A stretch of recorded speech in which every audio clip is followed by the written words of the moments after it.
የነበረውን የጥበብ ፍላጎት አቅም በደንብ አውቃለሁ። እኔ እና እሱ ስንነጋገር እኔም የከሸፈ ገጣሚ ነኝ ብዬ ስለማስብ አትሊስት ግጥም ይገባኛል፣ ግጥም መጻፍ ባልችል እና በምንገናኝበት ጊዜ ሁሉ መጽሐፍ እንደሚያነብ አውቃለሁ። ማንበብ ብቻ ሳይሆን ሲሪየስ ኮንቨርሴሽን ኢንጌጅ ማድረግ የሚወድ ሰው ነው።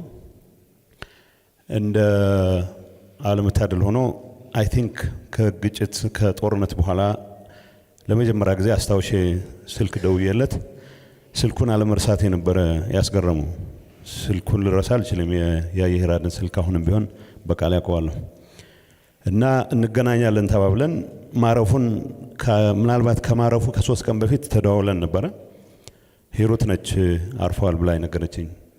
ላደርገው የሚችለው ነገር ብዙ አልነበረም፣ ያሳዝናል። ግን ዛሬ ያየሁት ነገር በጣም የሚያስደስት ነገር ነው። መጽሐፍት እንደሚሰበስብ አቅ ነበረ፣ ግን ያዩ ከሁሉም ሰው ጋር ጓደኛ ሆኖ የሚውል ሰው ስለሆነ ይዋሳልም፣ መጽሐፍ ያበድራልም ያወሳልም። ስለዚህ በዚህ ደረጃ ተሰባስቦ የእሱም ድንገተኛ ረፍት በመጽሐፍቶች ተከቦ መሆኑ አይ ቲንክ ለሁላችሁም ትልቅ መታደል ነው የሚል እምነት አለኝ። የማይቀርልን ጉዞ ነው፣ ግን ቢያንስ ከሚወዳቸው መጽሐፍት መሃል ነው አርፎ የተገኘውና የእነዚህም መጽሐፍት ተሰብስበው ለእንደዚህ አይነቱ ታሪካዊ ነገር ማድረስ መቻል ደግሞ ትልቅ ጸጋ ነው የሚል እምነት አለኝ። ያዩ የጥበብ ሰው ወዘተ ብላችሁ የገለጻችሁት ነገር አለ። በጣም ዊቲ ነው፣ በጣም ኢንተሊጀንት፣ በፍጥነት ምላሽ በመስጠት የሚያክለው ሰው የለም።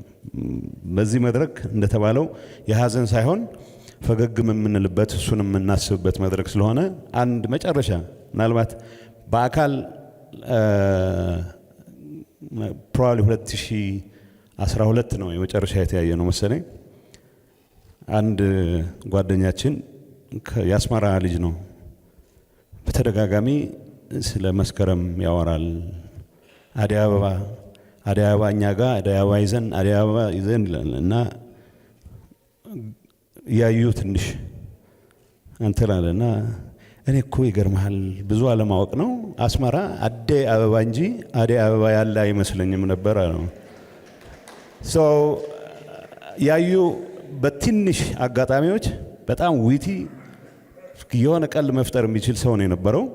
ስለዚህ ያዩ ይሄን አይነት ሲሪየስ ስራ ሰርቶ የሙዚቃ ስራዎቹን በደንብ አውቃለሁ። ሁሉንም ግጥሞች ሼር ማድረግ ይወዳል። ይሄን እየሰራሁ ነው፣ ይሄን እያሰብኩ ነው ብሎ ብዙ ጊዜም ዲስከሽን ኢንጌጅ የሚያደርግ ሰው ነውና መሐመድ ካሳ እንዳነሳው ጉራማይሌ ቋሚ ደንበኛ ከነበሩት ውስጥ ስለነበርኩ ኤቭሪዴይ በዚህ ጉዳይ ላይ ዲስከስ የምናደርጋቸው በርካታ ነገሮች ነበሩ። ለዚህ አይነት መድረክ የሚያበቃ ስራ መስራቱ ሁላችሁንም ሊያስደስት ይገባል። እኔም እንዳንድ ጓደኛ እንኳን መጽሐፎቱን በትኖ ሳይሆን ሰብስቦ ለእንደዚህ አይነት ነገር ማብቃት ቻለ የሚለውን በግል የተሰማኝን ደስታ መግለጽ እፈልጋለሁ። ይህን ስራ አጠናክራችሁ እንድትቀጥሉበት ሁላችንም ይነሱም ይብዛም 1 ወይም 2 መጽሐፍት ወይ 2 ሌላ የረባ ስራ እንኳን ባይኖረንም ቢያንስ በአጋጣሚዎች የሰበሰብናቸው መጽሐፍት አስተዋጽኦ ማድረግ የምንችልበት እድልም እንድትፈጥሩ በዚህ አጋጣሚ ጥሪ ማቅረብ እፈልጋለሁ።